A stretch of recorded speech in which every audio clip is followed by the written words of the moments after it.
So first of all, I'd like to thank the organizers' kind invitation.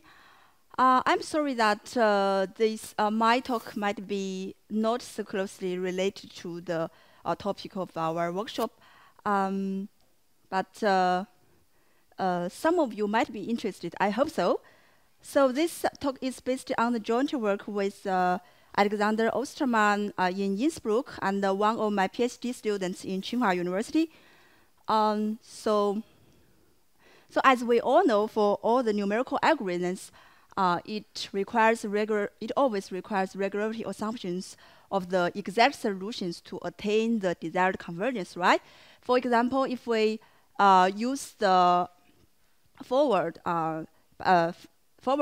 finite difference approximation to approximate the first order time derivative, we can get that by a Taylor's expansion. We can get that the remainder can be at the second order only when the second order derivative UTT is bounded, right?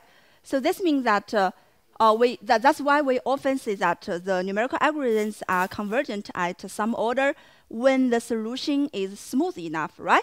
So one might wonder what happens when the solution is not smooth enough. So basically, there might be two possible cases. The left one shows the temporal errors of first order scheme, which should be convergent at the first order when the solution is smooth enough. But now here it shows the behavior, the temporal errors when the solution is not smooth enough. We can see that there is an order reduction, which means that the convergence has been decreased to the order of 1/4. So there is an order reduction when the solution is not smooth enough. And the right hand side shows the temporal errors of a second order numerical scheme. We can see that when the solution is not smooth enough, there is a drastic high oscillation for the temporal errors. So these two cases might be the common usual cases when for numerical algorithms when the solution is not smooth enough. So usually the convergence result reads as follows.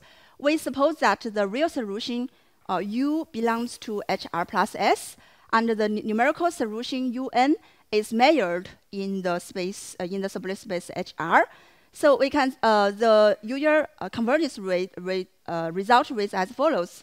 Here alpha denotes the convergence rate of the numerical algorithm, and here we call the parameter S as the order of additional derivatives required, which means that if we want to measure the error in the space HR, if we want to get the alpha order convergence, we must suppose that the solution belongs to a higher regular space HR plus S. So S represents the order of additional derivatives required. So for example, for the cubic Schrödinger equation, due to the error structure with this form, the splitting method or classical exponential integrator will require 2 alpha additional derivatives to attain the accuracy of alpha. So if we take alpha as 1, we can say that for the first order numerical scheme, for the first order splitting method or exponential integrator, it requires 2 additional derivatives, which means that's the case for the nonlinear cubic Schrödinger equation. So what does it mean by low regularity integrators? So here, low regularity integrators means that we can promise the same accuracy by under weaker smoothness assumptions on the exact solution. Actually, this topic has been studied nearly since 2017 by Alexander and Casarena, where they proposed a type of low regularity integrals for the nonlinear Schrödinger equation by using the technique of twisting variable.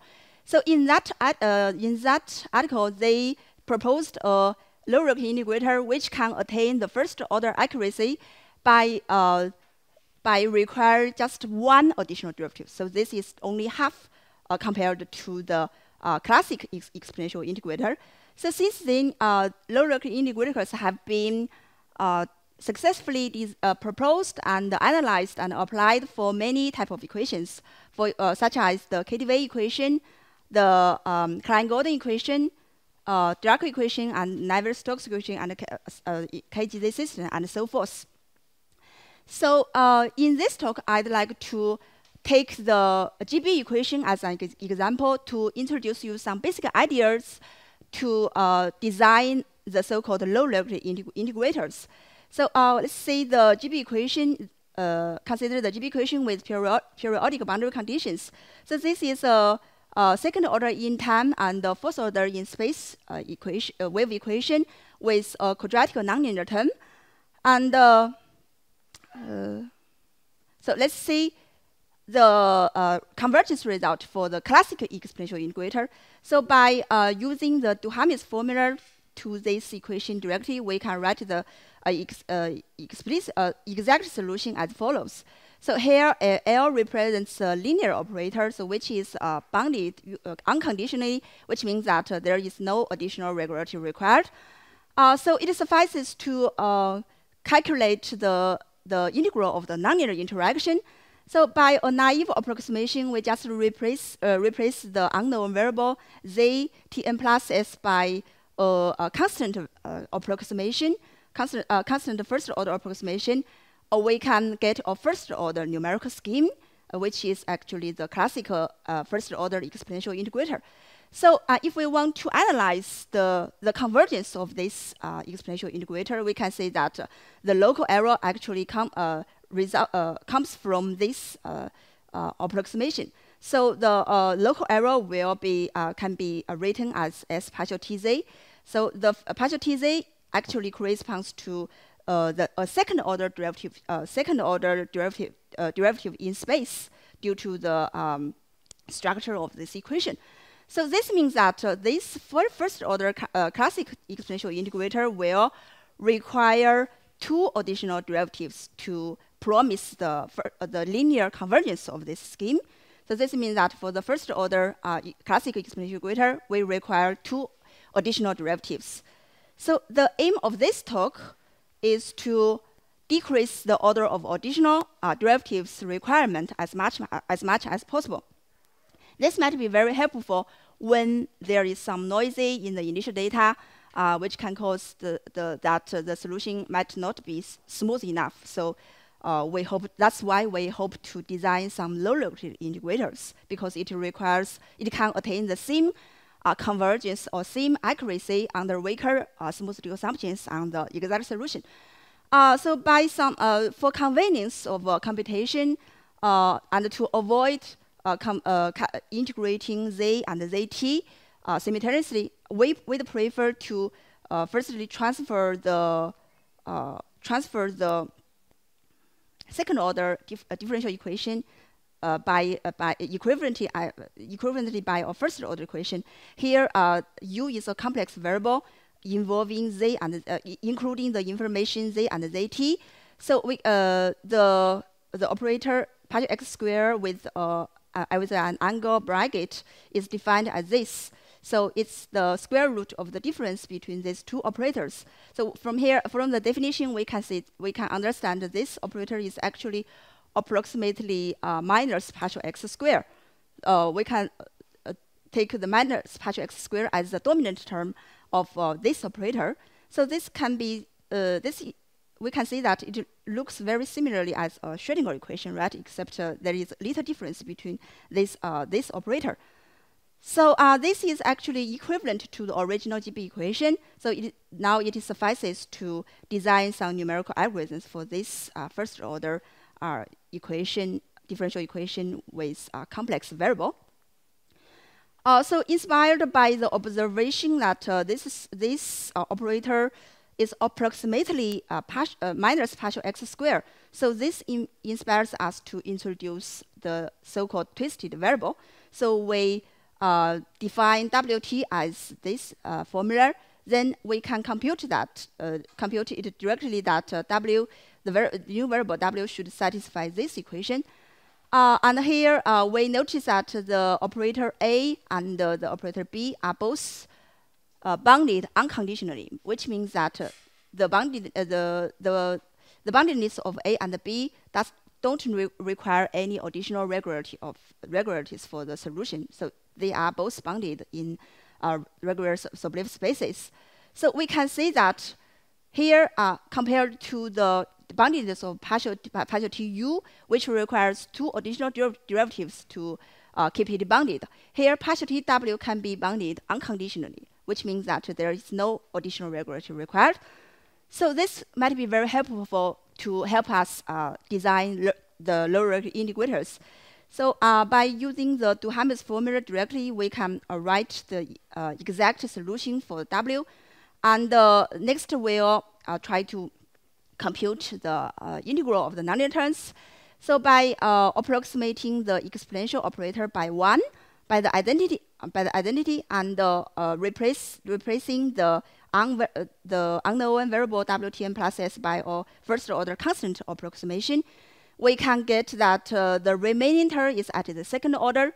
The remaining term is at the second order without any requirement on the additional requirement on the smoothness.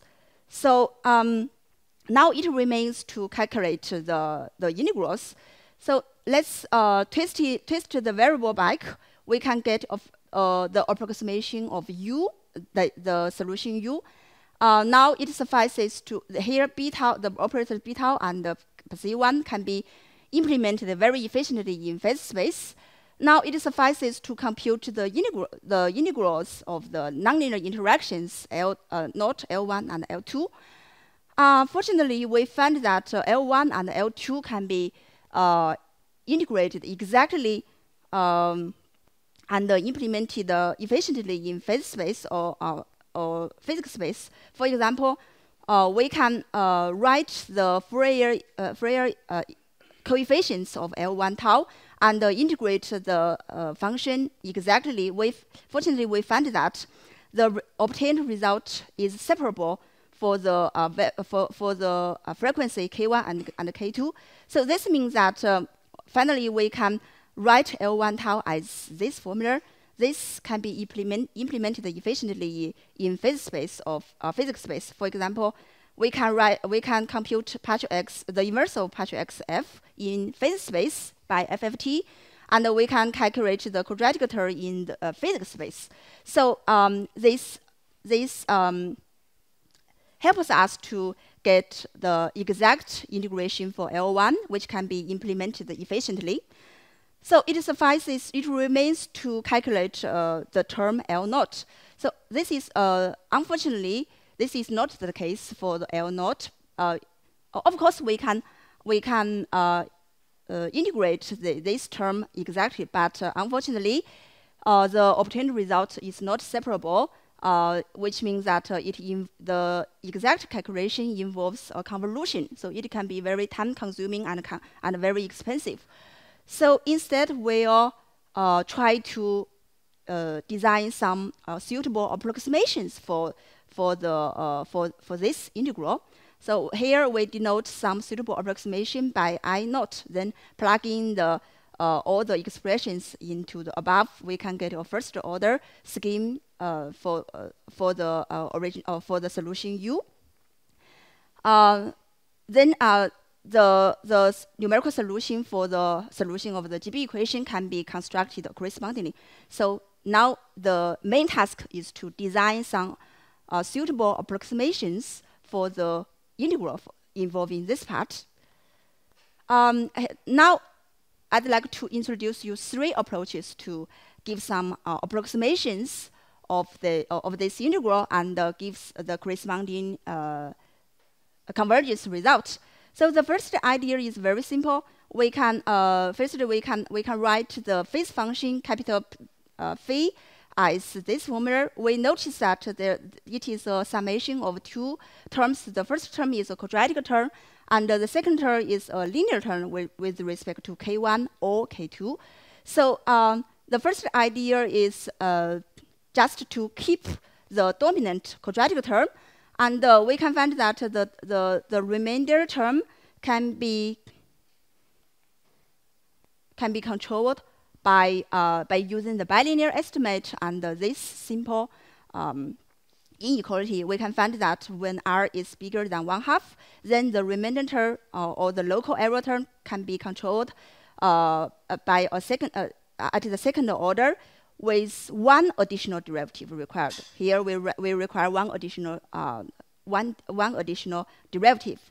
So by using the stability analysis, we can finally establish that the first scheme is convergent at the first order with one additional regularity required. This is still only half compared to the convergence result of the classical first order exponential integrator. So this is the result for the first scheme. So the second scheme, the idea of the second scheme comes from the observation of this identity. Here we can write 1 as the division of k1 plus k2 over k. So we can plug this identity into the expansion of the integral that we want to approximate. Then by symmetry, we find that these two terms are equal. So it suffices to compute this integral. So due to the appearance of the k in the denominator, this enables us to analyze that to decrease the smoothness requirement further. So it suffices to compute this integral. So the idea is to decompose the exponential function by this expansion. We just keep the first three terms and drop the remainder term. And actually, the remainder term is a cubic term. We can by using the for all the others capital terms, they can be integrated exactly and implemented efficiently. So it remains to estimate the remainder term.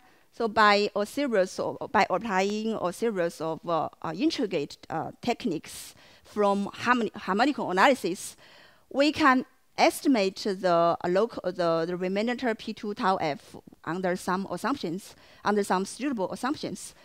So actually, finally, we can find that by this replacement, we can establish that the second scheme is convergent at the first order with some suitable assumptions. Here, if we denote PR as the order of additional derivatives required to obtain the first order convergence, we find that PR can be written as a piecewise linear function, which looks like this. So the blue line means here R means that we want to estimate the error in the space HR, and the vertical axis represents the order of additional derivatives PR to promise the first order convergence. So the blue line means the result for the first scheme, which means that we require one additional derivative, and the green line means that represents the result for the second scheme, which is smaller than the first scheme. We can see that when R is bigger than 7/6, we only require additional 2/3 derivatives to promise the first order convergence. So it remains to consider to introduce the last scheme. So instead of approximating the integrand function, now for the third scheme, we'll try to approximate the obtained integral. Here, Psi1 represents the exact integral. Now we'll